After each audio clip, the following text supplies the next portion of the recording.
I landed late, the kind of late where you feel it in your bones, where exhaustion makes everything hazy. The airport was half empty, the fluorescent lights casting a cold, lifeless glow. My bag felt heavier than it should have as I dragged it through the terminal, my feet aching from the long flight.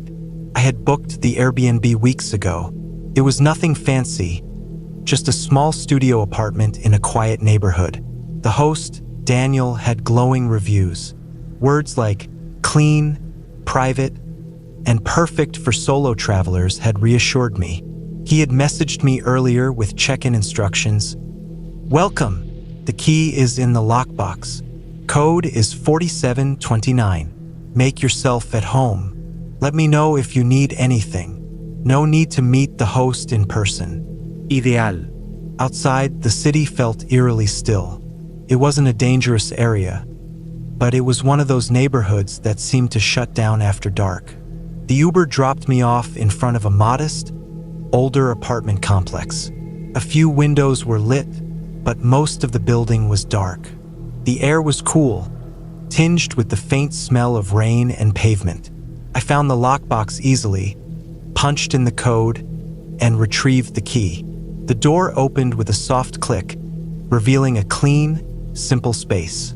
A small couch, a neatly made bed, a compact kitchen. It smelled faintly of lavender, like someone had just sprayed air freshener before I arrived.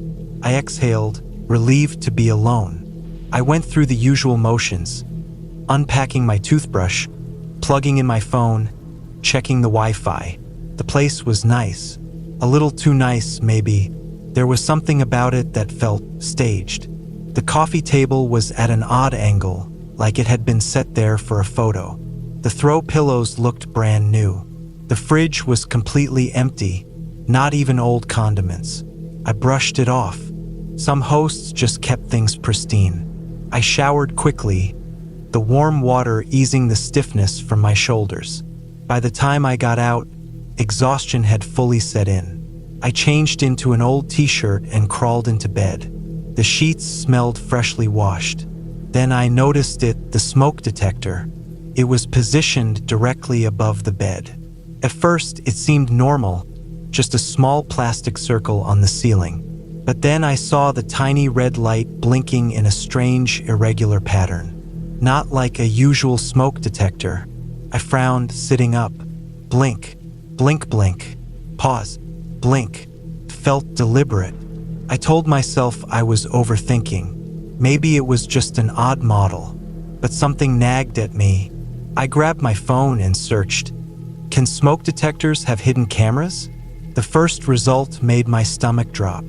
Yes, they could. My heart started pounding. I stood on the bed and reached for the device. It was too firmly attached, no obvious way to open it. My hands were shaking. Was I just being paranoid? I turned my phone's flashlight on and examined the vent holes. My breath caught. Behind the plastic grill, I saw a tiny, round lens. A camera. I jumped off the bed, my heart hammering. I scanned the room, my exhaustion now replaced with pure, cold fear. What else was hidden here? I turned to the nightstand. A digital alarm clock sat there, its screen glowing faintly. Something about it looked off. I picked it up and turned it over. Another tiny pinhole lens. I felt like I was going to be sick. I checked the TV. Nothing visible. But then I crouched near the power outlet, following the cord that led behind the console. I ran my hand along the edge, and there it was, another lens. How many cameras were in here? I was frozen in place. The realization hit me all at once. Someone was watching, had been watching since I walked in, since I undressed, since I showered. I needed to leave. I grabbed my backpack and shoved my essentials inside, my hands shaking so badly I fumbled my phone. Then I had another thought. What if the cameras were live?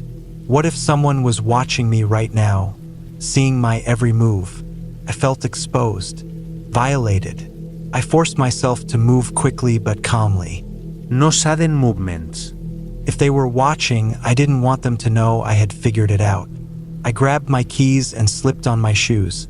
Then, without hesitation, I walked out the door and into the night. I called Airbnb from my car, my voice barely steady as I explained what I had found. The rep sounded concerned, but they needed evidence. I had no choice, I had to go back inside. I took a deep breath and walked in, keeping my eyes low, pretending I was just getting something I had forgotten.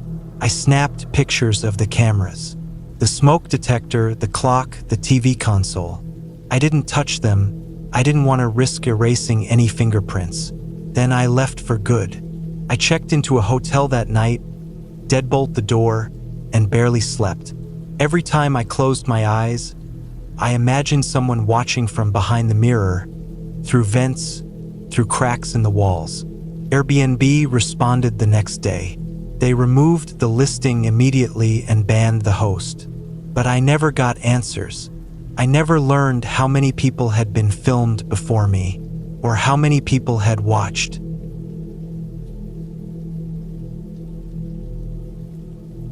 I should have known something was off the moment I arrived. I had booked a small apartment in a European city I had always wanted to visit. The listing showed bright, airy rooms, modern furniture, and a balcony overlooking a charming cobblestone street.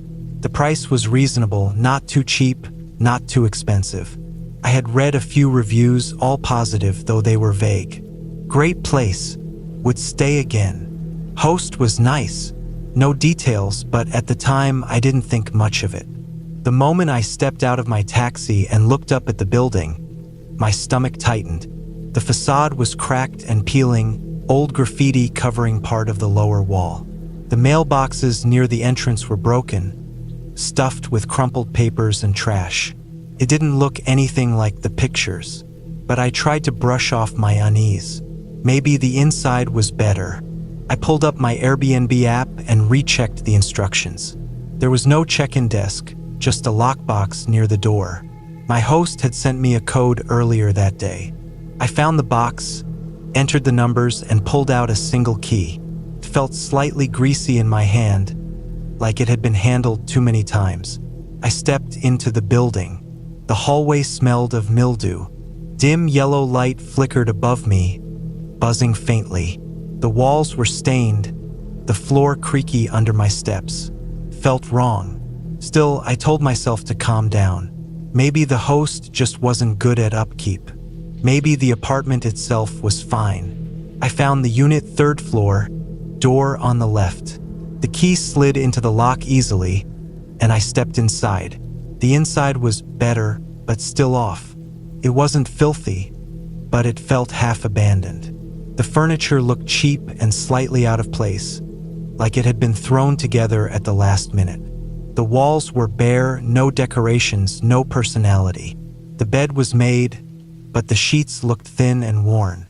The air was musty, like no one had stayed here in a long time. And then I noticed the smell. Faint, but unpleasant, like something had been damp for too long. Or maybe something rotting. I tried to place it, walking slowly through the small apartment. It was a studio, just one main room with a bed, a tiny kitchenette, and a bathroom tucked away in the corner. The bathroom door was slightly open. I hesitated before pushing it. Inside, the smell was stronger. The sink had water stains. The shower curtain was stiff and discolored. But the worst part? A used bar of soap on the sink, and a damp towel hanging behind the door. My stomach turned. Had someone just been here? I backed out and scanned the room again, my heart pounding now. I checked the nightstand, empty. Checked the kitchen drawers. Some mismatched utensils, nothing strange. Then I checked the small wardrobe near the bed. Inside, a single men's jacket hung on a wire hanger. It wasn't mine. A sudden noise from outside the door made me jump. A voice, muffled but close. Someone was talking in hurried whispers. Then footsteps. I moved to the door, pressing my ear against it. My breathing was too loud. I held it in. 2 people, right outside. I couldn't make out the words, but their tone was urgent, like they were arguing. I stayed frozen, listening. Then the voices stopped. Silence. I waited. 1 second. 2. Then a soft knock. Not a normal knock. Not a "hey, I'm your host, just checking in" knock. It was too light, too careful. I didn't answer. Another knock. My phone was still in my hand. I quickly pulled up the Airbnb app and opened the message thread with my host. I typed, "Hi, is someone supposed to be outside my door?" No response. I stood there, heart racing, feeling completely trapped. The apartment was small, nowhere to hide if something went wrong. I took a step back as silently as I could. The air felt thick, heavy with tension. Then, just as suddenly as they had come, the footsteps retreated. I waited, listening. After a few minutes, I finally exhaled. Maybe it was nothing. Maybe a neighbor, just lost in the hallway. Or maybe someone had been waiting for me. I spent the next hour on edge. I locked and double-checked the door, pulled a chair in front of it just in case. Still no response from the host. I went to the window and looked down at the street below. It was getting dark now, the streetlights casting long shadows. A few people walked by, but nothing seemed out of the ordinary. And then I saw him, a man standing across the street, not moving, just standing there, facing my building. My stomach turned.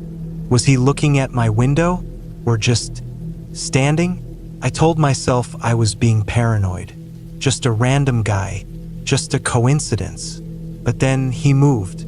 Not away, not toward me, just a step to the side, like he was shifting for a better angle. I closed the curtain. That was it. I wasn't staying here. I grabbed my bag, threw my stuff inside, and opened my phone to book a hotel. I didn't care about the cost, I just needed to go.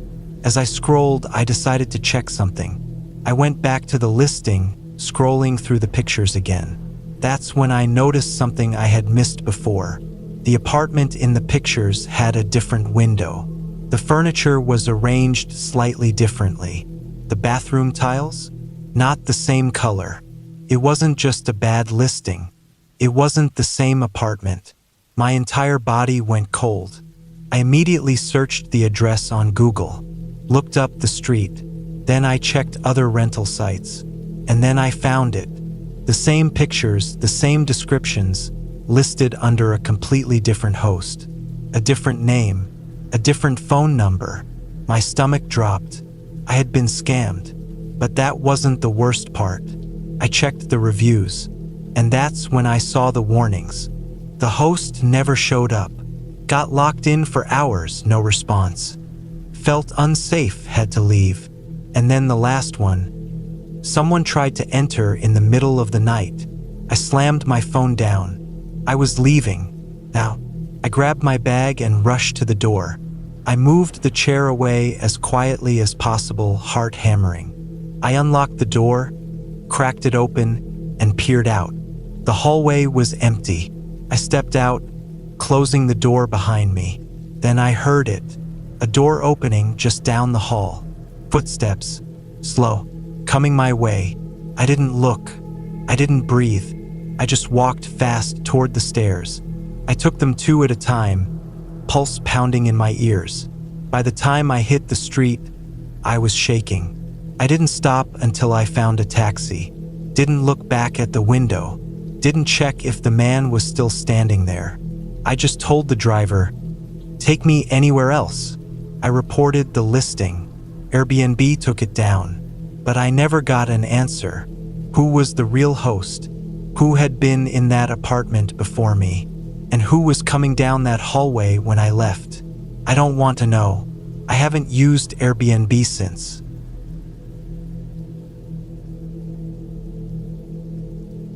I booked the Airbnb on a whim, just a last-minute, cheap spot in a small town where I had some work meetings lined up. The listing described it as an entire home with a private entrance, a cozy kitchen, and a quiet neighborhood. It looked perfect. I didn't think much about it when I arrived. The house was small, older, but well-maintained. A porch light flickered slightly in the evening breeze.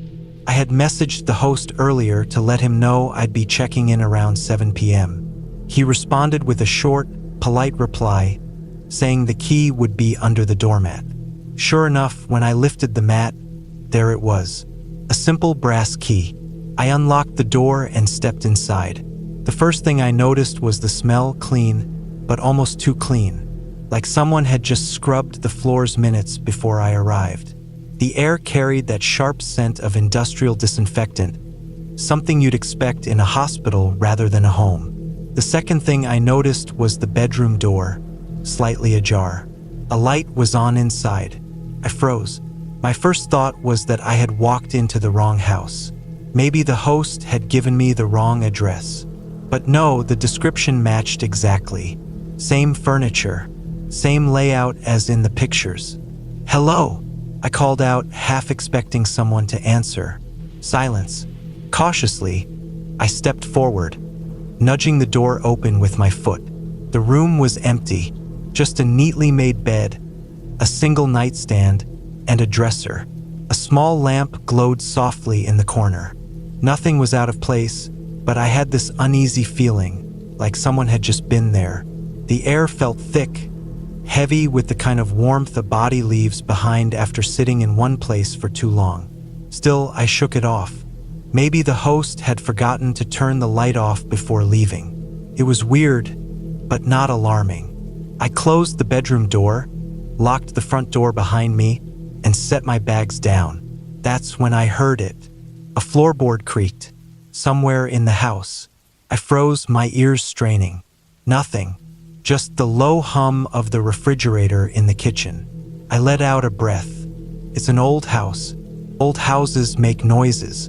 That's what I told myself, even as my skin prickled with unease. I decided to ignore it. I had work to do, emails to send, and a long day ahead. After a quick shower, I climbed into bed, double-checking the lock on my bedroom door before I turned out the light. At some point in the night, I woke up. Something had disturbed me, but I wasn't sure what.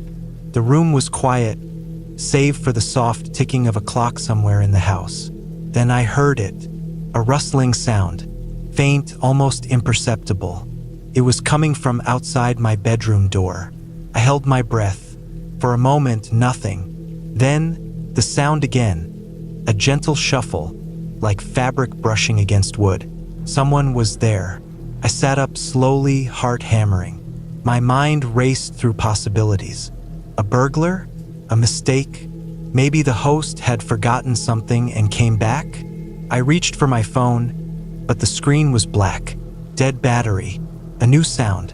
A soft, deliberate tap, tap, tap against my door. Not a knock, just fingers lightly pressing. Testing. I couldn't move. Every muscle in my body was locked, rigid with fear. Then, just as suddenly as it started, it stopped. Silence stretched. Minutes passed, maybe longer. I waited, straining to hear any movement, but the house remained still. Finally, after what felt like an eternity, I crept out of bed and pressed my ear against the door. Nothing. I gripped the doorknob, unlocked.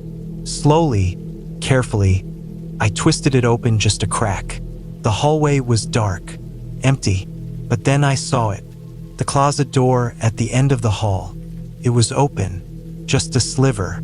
I was sure, positive, that it had been closed when I arrived. I stood there, my breath coming in short, shaky bursts.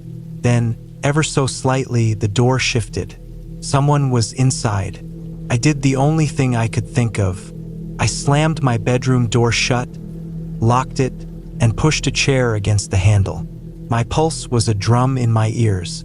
I grabbed my phone, plugged it in, and prayed it would turn on fast enough. 1% battery. I texted the host immediately. "Hey, is someone else in the house? I just heard something outside my room." No response. I checked the time, 3:27 a.m. I waited, my body tense, expecting another sound, another knock, footsteps, anything, but nothing came. I don't know how long I sat there, back against the door, phone gripped tightly in my shaking hands. Eventually, exhaustion won. I drifted in and out of restless sleep, waking at every creak of the house.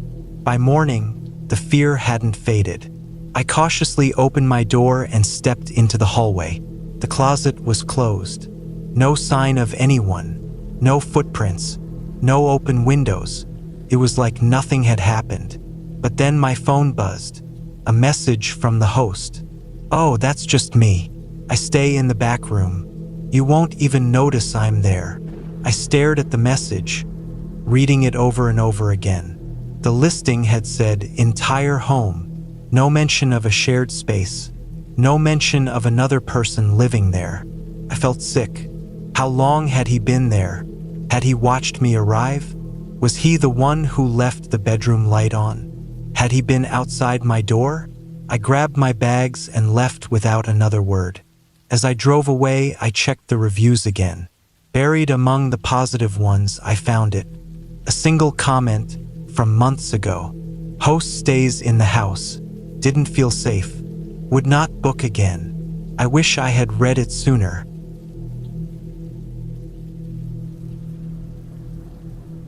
I booked the Airbnb on a whim. It had been a long few months at work, and I wanted somewhere quiet, somewhere far from city noise, where I could just sit in peace and not think about deadlines, emails, or meetings. The house was old but well-maintained, sitting alone at the edge of a large field, backed by a thick forest.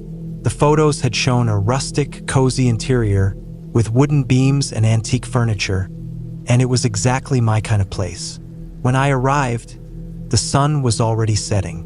The drive had been longer than expected, winding roads leading me deeper into the countryside. By the time I reached the house, the sky was a dull orange, fading into gray. The nearest house was barely visible in the distance. I liked that. I parked and stepped out, stretching my legs. The air smelled fresh, clean, with that faint scent of damp earth and trees. The silence was almost overwhelming, but in a good way. No honking cars, no distant hum of a freeway, just the whisper of leaves in the breeze. I grabbed my bag and walked to the front door. The lockbox was right where the host had said it would be, and the key slid in smoothly. The wooden door creaked as I pushed it open. Inside, it was exactly as pictured. The floors were old hardwood, polished but creaky underfoot. The furniture was a mix of vintage and well-used, with a large stone fireplace in the living room. The house had a certain smell, aged wood and something faintly herbal like dried lavender. I dropped my bag by the stairs and explored. The kitchen was small but functional, with an old gas stove and a farmhouse sink. The dining table sat beneath a window that overlooked the field. There were 2 bedrooms, one on the main floor and one upstairs. The upstairs bedroom had a sloped ceiling and an iron-framed bed. That's the one I chose. The house had character. I liked it immediately. I made a quick dinner, something simple, then settled into the couch with a book. The fire crackled softly, the only sound in the entire house. By 11 p.m., I decided to head up to bed. I woke up suddenly. The room was dark. The air was still. For a few seconds, I wasn't sure what had woken me. Then I heard it. Footsteps. Slow, deliberate. Not inside the house. Above me, I lay frozen, listening. The sound was unmistakable, heavy steps, moving across the ceiling. But that didn't make sense. I was on the top floor. There was no attic, no crawl space, no second level. I held my breath, straining to hear. The footsteps continued, slow and unhurried, as if someone were pacing directly above me. A dull pressure settled in my chest. My mind raced for explanations. Animals? A trick of the old wooden house? But the weight of each step, it was too heavy for an animal. Too steady. I sat up slowly, my pulse hammering. Then the footsteps stopped. For a long moment, there was silence. I stared at the ceiling, waiting. Nothing. I exhaled, forcing myself to relax. Old houses made noise. Wood expanded. Structures settled. It had to be something like that. Still, I didn't sleep easily after that. The next day passed uneventfully. I spent the morning reading on the porch, enjoying the quiet. I took a walk around the property, noting how untouched it felt. The grass was high, and the treeline was thick and dark, stretching into the hills beyond. By evening, a storm rolled in. Wind rattled the windows, and rain pattered steadily against the roof. I made dinner and sat by the fire, comforted by the warmth. I almost forgot about the footsteps, but then it happened again. It was after midnight when I woke up. At first, I thought it was the wind, but as I blinked into the darkness, I realized what I was hearing. Footsteps, slow, heavy. Above me, I went cold. I listened, my body completely still. The pattern was the same, pacing. A few steps one way, then pausing. A few steps back. My skin crawled. I forced myself to think logically. Maybe the house had a hidden attic. Maybe there were old boards or a loose structure that shifted in the wind. I swung my legs over the bed and stood up. The moment my feet touched the floor, the footsteps stopped. Silence. The air felt thick, charged with something I couldn't explain. I waited, barely breathing, but there was nothing. I didn't sleep after that. By the third day, I was on edge. I searched the house, looking for anything that could explain the noises. There was no attic access, no loose floorboards above the bedroom. The ceiling was solid wood beams, nothing that could produce the sound of footsteps. I tried to shake it off. That night, I stayed up late, deliberately avoiding sleep. The storm had passed, leaving the night eerily still. I lay in bed, staring at the ceiling, waiting. Then it started again. But this time it was different. The steps were slower, closer. They weren't above me anymore. They were coming down the stairs. A sick, cold fear spread through my chest. My breath hitched. The steps reached the landing, paused. Then they started down the hall, toward my door. I couldn't move. My mind screamed at me to get up, to run, to do something. But I was frozen. The steps reached my door, stopped. The air was thick with silence. I could hear my own heartbeat pounding. Then the doorknob rattled. I didn't think. I grabbed my bag, yanked open the window, and climbed out onto the sloped roof. The night air was freezing, my hands shaking as I lowered myself down and dropped into the wet grass. I ran, barefoot, heart hammering. I sprinted across the field to my car. My hands fumbled with the keys as I glanced back at the house. The upstairs window, the one I had climbed out of, was open. The curtains billowed slightly in the breeze. I got in the car and drove. I never went back. I reported the incident to AIRBNB. The host insisted there was no way anyone else had been in the house. There were no neighbors, no past complaints. He even claimed to have checked the property himself. Nothing was out of place. No footprints.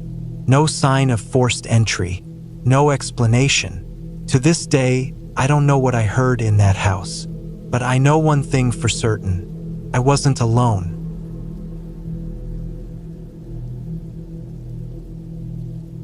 The moment I stepped inside, I knew something was off. It wasn't anything obvious. The house was clean, the furniture was modern, and the location was great. But there was something in the air, something I couldn't quite place. I had booked this Airbnb for 3 nights while I was in town for a conference. It was a single-story home in a quiet neighborhood, owned by a woman named Lisa. She had good reviews, and the pictures matched what I was seeing now. A cozy living room, a small but functional kitchen, and a narrow hallway leading to the bedroom. Lisa had been pleasant during check-in, giving me a quick tour before handing me the keys. "Feel free to use anything in the kitchen," she had said. "And if you need anything, just text me." I thanked her and shut the door behind her. Finally alone after a long day of traveling, I tossed my bag onto the couch and took a deep breath. letting the silence settle around me. That's when I noticed the door. It was in the hallway, near the bedroom, and unlike the other doors in the house, this one had a heavy-duty padlock on it. A thick metal latch kept it shut, with a large brass padlock hanging from it. I frowned. Lisa hadn't mentioned anything about a locked room. I assumed it was just a storage area, but something about it felt wrong. The padlock was massive, the kind you'd expect to see on an industrial warehouse, not inside a suburban home. I tried not to think about it. People had private storage spaces. Maybe she kept valuables down there. Maybe it was nothing, but the feeling in my stomach told me otherwise. That night, I settled into bed early, exhausted from the flight. The room was comfortable, the sheets smelled freshly washed, and the house was quiet. Too quiet. I wasn't used to this kind of silence. I lived in a city where there was always background noise, cars, sirens, the occasional neighbor shouting from their balcony.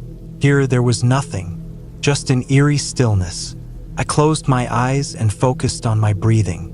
Then, just as I was drifting off, I heard it, a faint scraping sound. It was so soft I almost convinced myself I imagined it. But then it came again, clearer this time. A slow, deliberate dragging noise. I sat up, my heart pounding. It was coming from the hallway. I listened, holding my breath. Then, a thud. The sound was coming from behind the locked door. I stared at the ceiling, every muscle in my body tensed. The house was supposed to be empty. Lisa had left hours ago. I grabbed my phone and checked the time, 2:13 a.m. Then, another noise, a shuffling movement. It wasn't loud, but it was unmistakable. Someone or something was inside the basement. I sat frozen, my brain scrambling for a logical explanation. Maybe it was an old pipe settling. Maybe something had fallen off a shelf. Then came the worst sound yet. A slow, deliberate knock. Knock, knock, knock. My breath caught in my throat. This wasn't an accident. Someone was knocking from inside the locked basement. I didn't move. I didn't breathe. The knocking stopped. And then nothing. For the next hour, I lay awake, staring at the ceiling, listening to the silence stretch on. I told myself I was imagining things. Maybe I was overtired. Maybe the house was just making noises like all houses do at night. Eventually, I drifted into a restless sleep. By morning, I had almost convinced myself that the sounds had been my imagination. Sunlight streamed through the windows, and the house felt normal again. Safe. I made coffee, checked my emails, and tried to shake off the lingering unease from the night before. Still, I couldn't stop glancing at that door. I texted Lisa, "Hey, just curious. What's behind the locked door in the hallway?" She didn't respond right away. I went about my day, attending the conference and trying to focus on work. But when I checked my phone at lunch, her reply sent a chill through me. "Oh, just some storage. Nothing interesting. Don't worry about it." The smiley face made it worse. That night, as I lay in bed, I told myself it would be fine. I keep the hallway light on. I put in my earbuds and listened to music. And for a while, it worked. I drifted off to sleep, the soft hum of my playlist drowning out my nerves. Then, at exactly 3 a.m., I woke up, because the music had stopped. My phone had died. The room was silent again. And then I heard it, a long, slow scraping sound, like something dragging across the floor. The hair on my arms stood on end. My chest tightened. I turned toward the hallway, barely breathing. Then the knock. Knock, knock, knock. Louder this time, more insistent. I wanted to believe it was the pipes. I wanted to believe it was nothing. But I knew what I was hearing. And then the worst part, the padlock rattled. I heard the distinct, metallic clinking of it shifting, like someone was trying to open it from the inside. My body moved before my brain could think. I grabbed my keys, my phone, my bag, and I ran.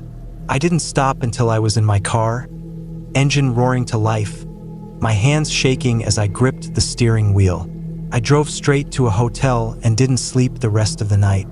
The next morning, I texted Lisa. "Hey, I had to leave early. Something came up. I left the key on the counter. Thanks."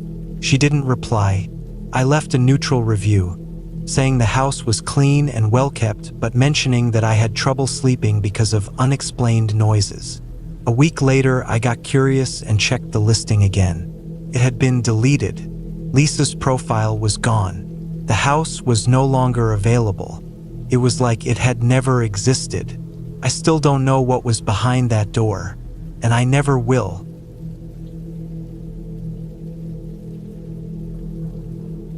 I checked into the Airbnb just after midnight. My flight had been delayed, and I was exhausted. I had booked a small one-bedroom apartment in a quiet residential neighborhood, the kind of place where the streets were empty at night except for the occasional parked car. The host had sent me check-in instructions earlier in the evening, a code for the lockbox next to the door. I found it easily enough. The key was inside, just as promised. I turned it in the lock, pushed open the door, and stepped inside. The apartment was clean but sparsely furnished. A couch, a small coffee table, and a television sat in the living room. The kitchen was just a few steps away, with a tiny dining table pushed against the wall. I barely glanced at any of it. All I wanted was to drop my bags, brush my teeth, and collapse into bed. I walked into the bedroom. A queen-sized bed sat against one wall, with two mismatched nightstands on either side. A single lamp cast a soft yellow glow. The bed was made neatly, the white comforter folded back just enough to show the sheets beneath. I kicked off my shoes, unzipped my suitcase, and pulled out my toothbrush. My body ached from the long flight. My eyelids felt heavy. I was already picturing myself sinking into the mattress, letting sleep take over. I walked into the bathroom, flicked on the light, and caught a glimpse of myself in the mirror. I looked terrible. My hair was a mess, my skin dull from hours in recycled airplane air. I brushed my teeth quickly, rinsed my face, and turned off the light. Back in the bedroom, I pulled back the covers and stopped. There was a stain on the sheets, dark, reddish-brown, spreading across the fabric. My first thought was rust. Maybe the sheets had been washed with something metal. But as I looked closer, my stomach twisted. The stain wasn't uniform. It was smeared, uneven. Some areas were darker than others. It looked like blood. I swallowed hard. My fingers hovered over the fabric, close enough to touch it, but not quite. My mind raced for logical explanations. Maybe it was wine. Maybe the previous guest had spilled something and the host hadn't been able to get it out completely. I took a deep breath and peeled back the sheet further. The stain spread down toward the mattress. The deeper I went, the darker the stains became. The sheet had been washed, but not well enough. And underneath it, the mattress cover was stained too. A sick feeling crept through me. How much blood had there been? I stood there, frozen. The air in the room felt heavier. I looked around, suddenly aware of how quiet everything was. The walls were thin, but I hadn't heard a single sound from the neighboring units. I grabbed my phone and turned on the flashlight. I needed to see more. I crouched down and lifted the mattress cover. My stomach clenched. The stains were everywhere. Some were small, like splatters. Others were larger, pooling in certain areas. The mattress itself had deep, dark patches, almost black. The kind of stain that doesn't fade, no matter how many times you try to scrub it out. I stepped back, gripping the edge of the bed to steady myself. My brain struggled to make sense of what I was seeing. There was only one real explanation. Someone had bled a lot in this bed, and the host had simply covered it up. A shiver ran down my spine. The room suddenly felt too small, too enclosed. I needed to get out. I grabbed my phone and called the host. It rang 3 times before going to voicemail. I tried again. Same thing. I sent a message instead. "Hey, Just checked in. There are some stains on the sheets and mattress. Can you explain? I stared at the screen, waiting for a response. 5 minutes passed, then 10. Nothing. I opened the Airbnb app and clicked on the listing. Scrolled through the reviews. At first, they all seemed normal, clean, comfortable, good location. But then I noticed something. The most recent reviews were vague. Decent place for a night. Had some issues, but the host was responsive. Good price for what it is. No details. No specifics. Just generic comments that felt forced. I clicked on one of the older reviews, buried under the others. Something felt off about this place. Wouldn't stay again. Another, host canceled on me last minute. Weird experience. Then one that made my skin crawl. Found stains on the sheets. Looked like blood. Host didn't answer when I asked about it. I sat there, phone in hand, heart pounding. I needed to leave. I stuffed my toothbrush back in my bag, grabbed my jacket, and walked to the door. As I reached for the handle, I heard something, a soft creak. I turned my head toward the bedroom. The sound had come from inside. The closet door was open. I swore it had been closed when I arrived. I stood there, every muscle in my body tense. The door was open just a crack, just enough to see darkness inside. I stepped back, keeping my eyes on it. The apartment was silent, but I couldn't shake the feeling that I wasn't alone. I grabbed my suitcase, yanked open the front door, and walked out. The night air hit my face, cool and sharp. I walked to my rental car and got in, locking the doors behind me. My phone buzzed, a message from the host. Hey, sorry for the delay. The sheets are clean. Don't worry about it. No mention of the stains. No explanation. Just don't worry about it. I stared at the message. My hands felt clammy. I opened the Airbnb app and reported the issue. Attached photos of the stains. Within minutes, I got a response. We'll investigate. In the meantime, we recommend finding alternative accommodations. That was all I needed to hear. I drove to the nearest hotel and checked in. As I sat on the edge of a fresh, clean bed, I couldn't stop thinking about the apartment, about the stains, about the closet door. I never found out what happened in that room. Airbnb eventually removed the listing. The host's profile disappeared soon after. But to this day, I can't help but wonder, was I the first person to notice, or just the first person to leave?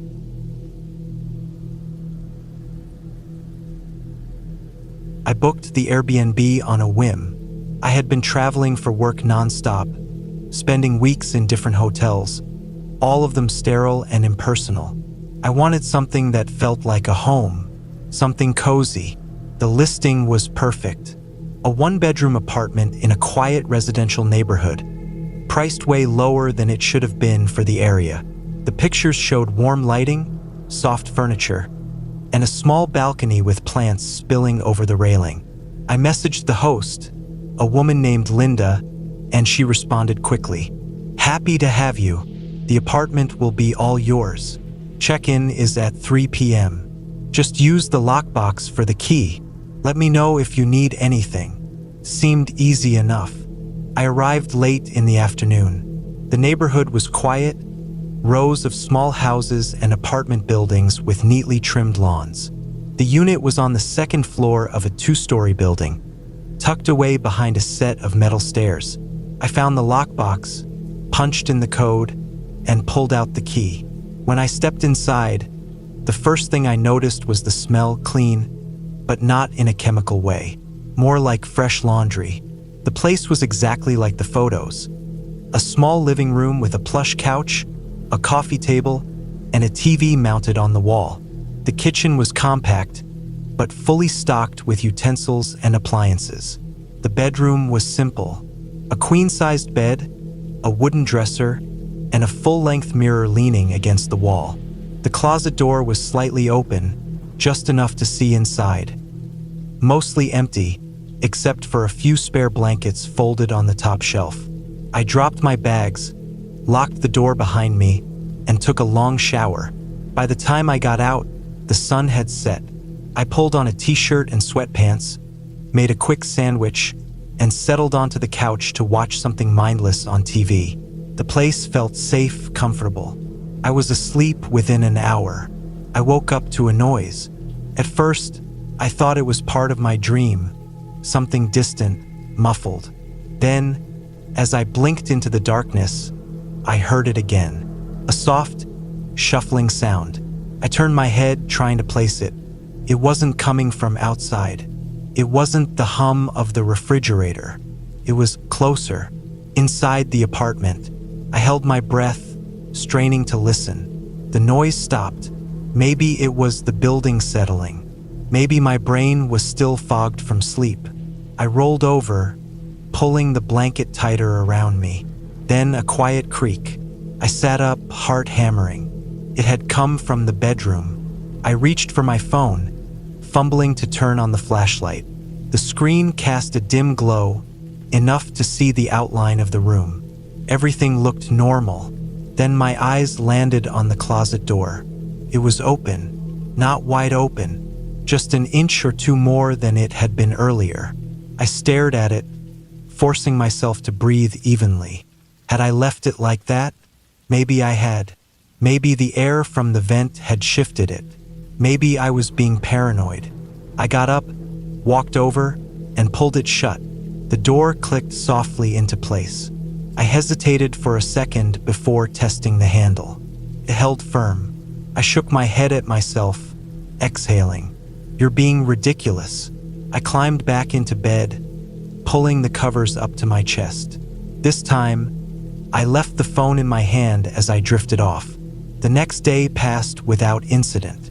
I worked remotely from the Airbnb, barely leaving the apartment except to grab a coffee from a shop down the street. By the time night rolled around, I had almost forgotten about the closet door. I fell asleep easily, until I woke up with a start. Something was different. The air felt heavier, thicker, and then I heard it, breathing, not my own. It was slow, controlled, and coming from the other side of the room. My stomach turned to ice. I didn't move. I barely breathed. The sound was faint, but steady, a presence in the darkness. I gripped my phone, barely tilting my wrist to turn on the flashlight. The beam cut through the room, and then I saw him, a man, crouched inside the closet. His eyes locked onto mine, wide and unblinking. For a second, neither of us moved. Then, in a split second, he lunged. I threw myself off the bed, crashing onto the floor. My phone clattered out of my hand, the flashlight rolling across the room.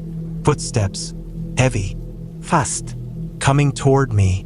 I scrambled to my feet, nearly slipping on the hardwood, and bolted for the door. Behind me, I heard the closet door slam open, a grunt of effort. He was chasing me. I grabbed the front door handle and yanked. Locked. My hands shook as I twisted the deadbolt. A hand grabbed my t-shirt. I screamed, ripping myself free. The lock clicked, and I threw the door open, sprinting down the metal stairs barefoot, the cold metal biting into my skin. I didn't stop. I ran across the street, straight into the glow of a gas station. The clerk's eyes went wide when he saw me. "Are you okay?" I turned, chest heaving. The man wasn't there. The apartment door was still open, swinging slightly, but he wasn't following me. The police arrived within minutes.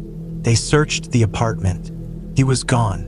No signs of forced entry, no broken windows, nothing, except inside the closet, wedged into the farthest corner, they found something. A small backpack. Inside, a knife. A notebook filled with messy handwriting. The worst part? The closet had a hidden access panel. It led to a crawl space between the walls. He had been there the whole time. The Airbnb host was horrified. She had no idea. The police said he was probably watching me the first night. Maybe longer. I never found out who he was, how long he had been staying there, or what he had planned to do. But I know one thing: I'll never stay in an Airbnb again.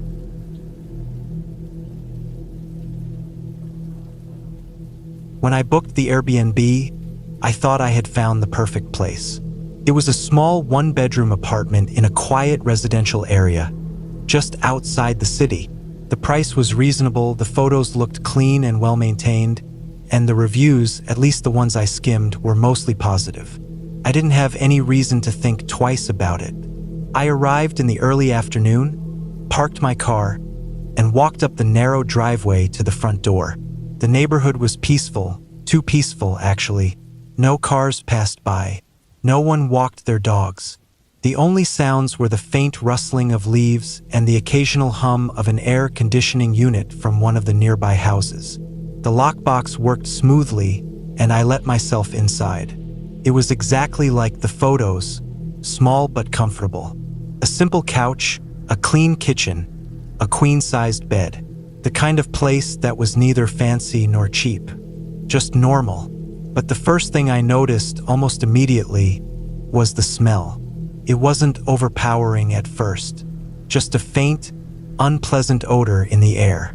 A little stale, maybe, like old food left in a trash can for too long. I figured the previous guest must have cooked something strong and the scent lingered. Not a big deal. I opened a few windows to air it out and went about unpacking my things. By the time evening rolled around, the smell was stronger, thicker. It wasn't just stale anymore. It was rotten. I checked the trash can in the kitchen. Empty. The fridge? Clean. I even looked in the sink, under the couch, in the cabinets. Nothing. Maybe it was coming from outside? I stepped onto the small patio, breathing in fresh air. The smell wasn't there. It was only inside. I felt a knot of unease settle in my stomach. It didn't make sense. I'd stayed in plenty of Airbnbs before. Some were less clean than others, but I had never experienced a smell like this. By bedtime, the odor was unbearable. I lay in bed with my shirt pulled over my nose, trying not to gag. It was getting worse, like rotting meat left out in the sun. Couldn't sleep. At some point in the night, I got up and turned on all the lights. I needed to find the source. I checked every inch of the apartment. The bathroom was clean. The kitchen was spotless. I even opened the closet again, though I had already looked inside earlier. Just a few extra pillows and some folded blankets. And yet, the smell was strongest there. I knelt down, sniffing near the carpet. That's where it was coming from. It was like a dead animal, thick, sickly, and foul. I pressed my hand against the wall inside the closet, feeling for dampness, heat, anything. The wall felt normal, but when I ran my hand along the baseboards near the floor, I noticed something strange. Avant. It was small, covered by a simple plastic grill, the kind that could be popped off easily. I hesitated, my stomach twisting in disgust. Whatever was making the smell was inside that vent. I grabbed my phone, turned on the flashlight, and slowly pulled the vent cover off. The moment I did, flies spilled out. I recoiled, nearly dropping my phone. At least 10 or 15 flies buzzed out of the vent, some landing on my arm, others darting toward the ceiling. My heart pounded as I waved them away, my breath caught in my throat. Something was dead in there. I held my phone closer to the vent, angling the flashlight inside. First, I couldn't see anything, just darkness. Then, as my eyes adjusted, I saw it. A lump of flesh, dark, bloated, covered in white mold. I gagged. The smell was unbearable. The thing was stuffed deep inside the vent, half hidden by shadows. A large, swollen mass of decaying meat. And then movement. Maggots. Hundreds of them. Squirming, wriggling inside the rotting flesh. I stumbled backward, my head spinning. My first instinct was to run, to get out of there and never look back. But I forced myself to take deep breaths, to think. I needed to call the host. I grabbed my phone with shaking hands and dialed the number listed on Airbnb. It rang twice before a woman answered. "Hello." Her voice was calm, like I had just woken her up. I swallowed hard. "Hi, I'm staying in your Airbnb. There's a really bad smell and I found something in the vent. Something dead." Silence. Then she sighed. Not surprised, not alarmed, just annoyed. "Oh, that," she said, her voice flat. "I thought it was cleaned out." My stomach dropped. "You knew about it?" A pause. Then casually, "Yeah, the last guest mentioned it. I had someone check, but I guess they missed a piece." A piece? I stared at the vent, bile rising in my throat. This wasn't just some dead thing. It was something big. "I can refund you for one night if you want," she continued. "But it's really not a big deal. I mean, it's just in the vent, right?" I couldn't believe what I was hearing. "You're not going to get someone to remove it?" She sighed again. "I'll try to send someone tomorrow. If you could just put the vent cover back on, it should help with the smell." I hung up without saying another word. I wasn't staying. I packed my bags in record time, threw them in the car, and drove to the nearest motel. The whole time, I felt dirty, like the stench had soaked into my skin. I left a long, detailed review on Airbnb. The listing was removed a few days later, but I still wonder, if she knew about that body in the vent, how many others had there been before me?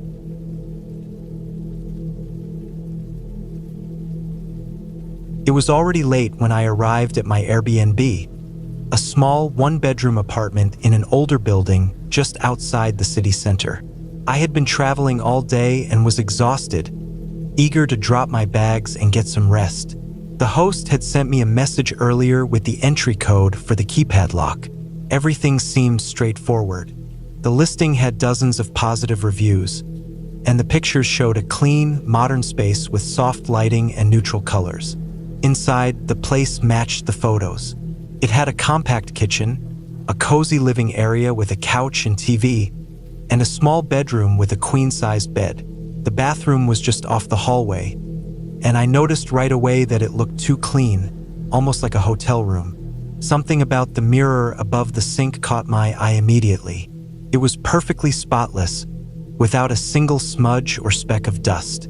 The frame was black, sleek, and modern, but it almost seemed like an afterthought compared to the rest of the apartment's outdated decor. I brushed the thought aside. I was overthinking. I had stayed in dozens of Airbnbs, and while some were better maintained than others, it wasn't unusual for a host to replace an old mirror with a new one. After a quick shower, I climbed into bed. The mattress was firm, the sheets smelled freshly washed, and the soft hum of the apartment's air conditioning lulled me to sleep. Sometime in the middle of the night, I woke up feeling off. Not frightened, just vaguely unsettled. The room was dark, with only a sliver of light filtering in through the blinds. I lay there for a moment, listening. The air conditioning was still running. Outside, the occasional sound of a passing car echoed in the distance. Nothing seemed out of place, but still I felt watched. I sat up and looked toward the bedroom door, which I had left open to the hallway. The bathroom mirror was visible from my bed, just barely reflecting the faint glow from the streetlights outside. It almost looked like it was glowing in the darkness. I stared at it for a moment. Then, shaking off my unease, I turned over and tried to go back to sleep. The next morning, I felt foolish for letting a mirror creep me out, but something still bothered me about it. I stood in the bathroom after brushing my teeth, examining it closely. It was too clean. No water spots, no dust. It wasn't fogged up from my shower either, which struck me as odd. A sudden thought entered my mind. What if it was a two-way mirror? I had heard about people discovering hidden cameras in Airbnbs before. Hotels too. A two-way mirror was a classic way for someone to watch or record without being seen. I had learned a simple trick to check. I pressed my fingertip against the glass. A normal mirror creates a gap between your finger and its reflection because of the layer of glass. But if it's a two-way mirror, there's no gap. Your fingertip touches the reflection directly. There was no gap. I felt my stomach drop. I stepped back, heart pounding. I tried to tell myself it was a coincidence, but doubt was creeping in fast. The mirror wasn't mounted to the wall like most. Instead, it was slightly recessed, almost like it had been installed with something behind it. I had to check. I grabbed my phone and turned on the flashlight. Holding it against the glass at an angle, I squinted, trying to see through the mirror. First, nothing. Just my own reflection staring back. Then I saw it. A faint, shadowy gap behind the mirror. Something was back there. I felt a rush of adrenaline. My first instinct was to pack my bags and leave immediately, but I needed to know what I was dealing with. I ran my fingers along the edges of the mirror, feeling for gaps. The bottom edge was slightly loose. I gripped it and pulled, popped off with a soft click. Behind the mirror was a hollow space, not quite a full room, but a narrow crawl space about 3 feet deep. Wires ran along the inside of the wall, disappearing into a black box mounted in the center. A camera. I stumbled back, hands shaking. Someone had been watching me. I scanned the crawl space, my breath coming fast and uneven. The dust inside was disturbed. Someone had been in there recently. There were faint shoe prints on the floor of the hollow space. This wasn't old. It was active. I grabbed my phone and took pictures of everything, the mirror, the camera, the crawl space. My mind was racing. Who was watching? Was it the host? Someone else with access? Were they still here? I needed to get out. I grabbed my bags and threw everything inside, barely stopping to check if I had packed everything.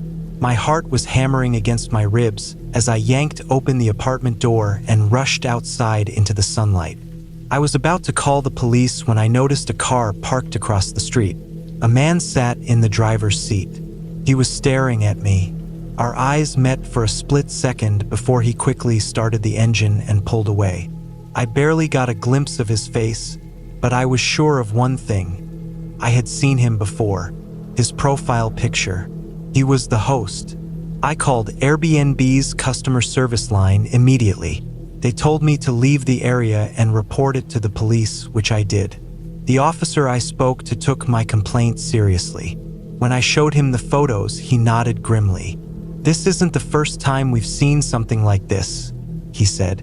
Airbnb refunded my stay and suspended the listing. Later, I checked again, and the host's profile was gone. But I never found out what happened to him, whether he was arrested, whether he had done this before, or how many people he had recorded. The thought haunted me for weeks. I still stay in AIRBNBs, but now I check every mirror, every smoke detector, every vent, because I know somewhere someone is watching.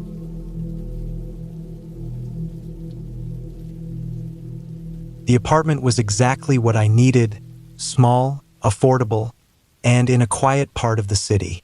I had a job interview in the morning and didn't want to deal with a noisy hotel. The Airbnb listing had great reviews, and the host, David, had a verified profile with over 50 positive ratings. I arrived just after 6 p.m. The building was old but well-maintained, the kind of place with creaky floors and old radiators that made clicking noises when they heated up. David met me at the front door, handed me the keys, and walked me inside. "It's a cozy little spot," he said, smiling. "I stay here sometimes when it's not rented out." That sentence should have been my first warning. Something about it stuck with me, but I was tired from the long drive and just nodded. Inside, the apartment was clean but had an odd feeling to it, like someone had just been there. The couch cushions were slightly indented, as if someone had recently sat there for a long time. There was a faint smell in the air, not unpleasant, but lived in. David showed me the bathroom, the small kitchen, and the bedroom. "Linens are fresh, and there are extra towels in the closet," he said. Then he handed me the keys. "Just message me if you need anything. Enjoy your stay." With that, he left. I locked the door behind him and let out a breath. I wasn't nervous exactly, but something about the place made me uneasy. Still, I had a long day ahead, so I set down my bag and started to settle in. After a quick shower, I made some tea and sat on the couch, scrolling through my phone. The Wi-Fi was good, and the place was quiet. Outside, the city hummed with distant traffic, but inside, it was peaceful. I turned on the TV and let some background noise fill the space. That was when I noticed something strange. The bedroom door was open. I was certain I had closed it. I always did when I entered a new place. I liked knowing the layout, keeping things in order. But now it was slightly ajar, maybe an inch or two. I frowned, got up, and pushed it closed. The latch clicked into place. Maybe I hadn't shut it all the way. I sat back down. The couch was comfortable, the tea was warm. I told myself I was just being paranoid. Around 11 p.m., I turned off the TV and went to bed. The mattress was firmer than I liked, but I was exhausted. I set my alarm for 7 a.m., turned off the light, and closed my eyes. I woke up suddenly. The room was pitch dark. I wasn't sure why I had woken up, but my heart was pounding. Then I heard it, breathing, soft, slow, too close. I froze. My mind scrambled for an explanation. Was I still half asleep? Was it my own breathing echoing off the walls? No, this was different. It was coming from somewhere lower, closer to the ground. Under the bed. My fingers gripped the sheets. I stayed perfectly still, barely daring to breathe myself. My phone was on the nightstand, but I was too afraid to move. Then silence. Had I imagined it? Was my own fear playing tricks on me? I swallowed hard and forced myself to listen. Nothing. Just the faint hum of the refrigerator in the kitchen. I took a deep breath and slowly reached for my phone. The screen lit up, casting a faint glow across the room. I turned on the flashlight. I didn't want to do it. I did not want to check under that bed. But I had to, with my heart hammering in my chest. I angled the flashlight downward and leaned over the edge of the bed. The light swept across the floor. Dust, forgotten sock, a few stray hairs, and then eyes, wide staring eyes. I jerked back so fast I nearly fell off the bed. My phone slipped from my fingers, and the flashlight beam danced wildly across the ceiling. I gasped for air, scrambling to make sense of what I had just seen. A man was under my bed. He hadn't moved. He was just lying there, watching me. My body went cold. My mind screamed at me to run, move, do something, anything, but I couldn't. I was paralyzed with fear. Then, slowly, I heard a rustling sound. He was shifting. He was coming out. Something in me snapped. Adrenaline surged through my veins. I lunged for my phone, grabbed it, and bolted for the door. My fingers fumbled with the lock as I heard the sound of movement behind me. A heavy, slow shifting, like something crawling. I yanked the door open and ran, out into the hallway, down the stairs. My bare feet slapped against the cold tile. I didn't stop running until I was outside, gasping in the crisp night air. I spun around. The apartment door was still open. The lights from inside spilled into the hallway, but there was no sign of him. My hands shook as I dialed 911. The police arrived within minutes. 2 officers escorted me back upstairs, their flashlights cutting through the dim hallway. He was under the bed. I told them, my voice shaking. He was right there. They entered the apartment cautiously. One officer checked the bedroom while the other swept the rest of the apartment. Nothing. The closet was empty. The bathroom, too. And under the bed, just dust and a forgotten sock. The officer frowned. "Are you sure?" "Yes," I said, my voice rising. "I saw him. I wasn't imagining it." They exchanged a look, but to their credit, they didn't dismiss me. One of them checked the apartment's back door. It was unlocked. I hadn't touched it. The officer nodded. Someone was here. They searched the building, but there was no sign of him. I didn't go back inside. The officers let me stay in their car while they spoke to the building manager. Turns out this wasn't the first time. The last guest had left early, complaining of strange noises at night. Before that, another guest had mentioned items moving around on their own. David, the host, hadn't told me any of this. When the police contacted him, he was oddly calm. He claimed he didn't know how the back door had been unlocked. I demanded a refund from Airbnb. They gave it to me, but the listing stayed up for weeks before it was finally removed. I never found out who the man was or how long he had been there, but one thing still keeps me up at night. He had been lying under that bed, watching me. How many nights had he been there before I noticed?